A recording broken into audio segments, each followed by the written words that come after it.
Hello, my name is Wendy Arlidge. I'm a Learning Technologies and Resources Advisor based in Langley and Windsor Learning Centres, and today I'm going to talk to you a little bit about how to put together a glossary and how it can be used as a great collaborative tool in the classroom.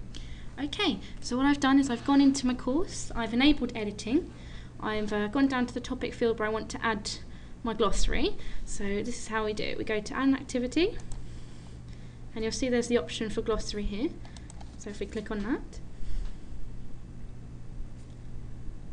okay, so we've got our red highlighted sections that we need to fill in. So this is just what we're going to name the glossary. So it'll be Newman's Glossary. Glossary of characters in the Newman TV series. Obviously you'd put something more relevant to your course, but I'm just going to use this as an example today.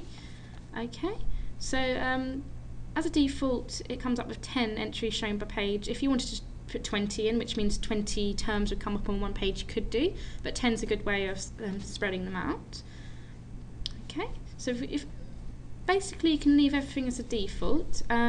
Approved by default here is something to bear in mind. Keep it on no, but this basically means that if you allow your glossary to be used as a collaborative tool in the classroom where students would add their own entries, which I'll show you later, if you want to be able to approve the glossary term before it's actually displayed on the Moodle course, then leave it as no, because obviously some students, they might decide to want to mess around and not do the task properly, and they might put something rude or inappropriate on. So if you click on no, this way it means you can check the glossary term before it gets published onto your Moodle page. So leave that on no.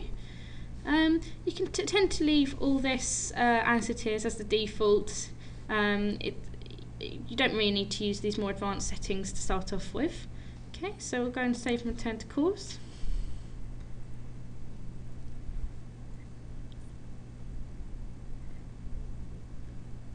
My computer's a little slow today, unfortunately.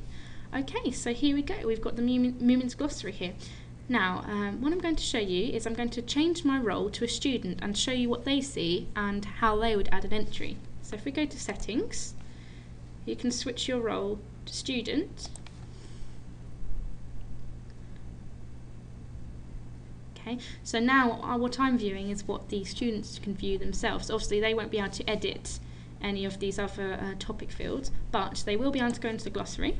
So if we click on that Women's Glossary we just put together, you can see it's empty, and you can see you've got all these little letters here which are correspond to each term that you'd put in. It would be categorised alphabetically under the correct letter.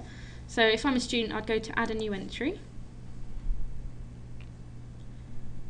Okay, so concept is, so in this example it will be the name of the Moomin character that I'm going to give a definition about.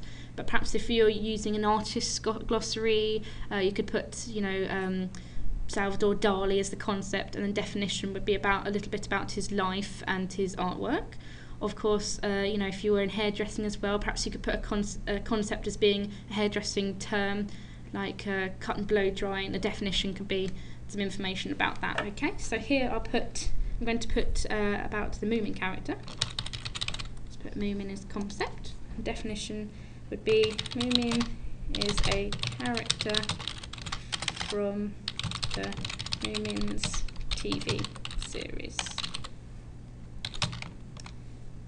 Okay, so here might be a good idea to also encourage the use of putting pictures in as well, just to make the glossary a bit more visual, a bit more fun to learn about. So if we just hit enter, a way of doing this is you could also upload a video if you had an eStream video or a YouTube video, and you wanted, if the students wanted to add a link that, you know, would be a good idea, so you could click on it and learn even more about the concept that you've put in place here.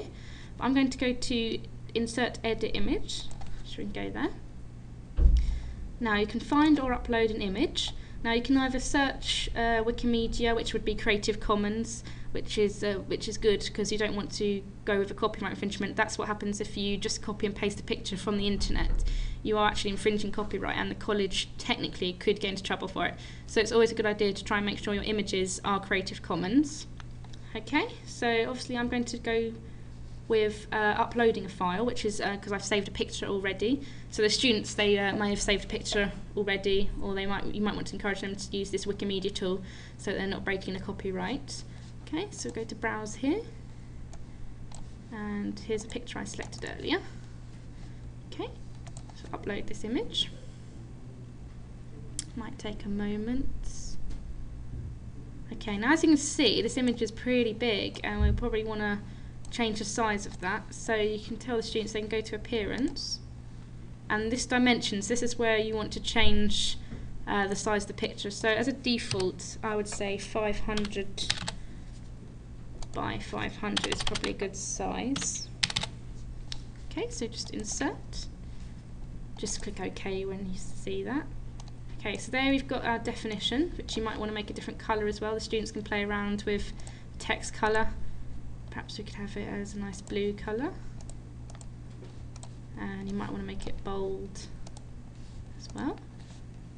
Okay, so if we save changes, this is what the students would have done in class, perhaps if you'd each given them a different concept to go and look up research and then put the glossary term together. So here we can see the student has done a really good job. You've got the title of the concept, you've got the little bit of information about it. Obviously you'd probably have more information here, and then they've inserted a picture as well, which makes it nice and bright and colourful. So that's basically a good tool to use in the classroom to get the students to research something, and then you can put it all together in a glossary. And then once you've approved that as a teacher, you can then, it will then be published on your Moodle page, and they'll be able to, you have all these different terms, and the students will be able to go through it, and it'll be really a useful tool for them to go and look up a term if they can't remember what it is and is relevant to the course. Thank you for listening. I hope this has been of some use to you. Of course, if you need some more information, feel free to contact me, Wendy in the Learning Centre, or any other of my colleagues, and we'll happily book a little training session with you to show you even more about the glossary on Moodle. Okay, thank you.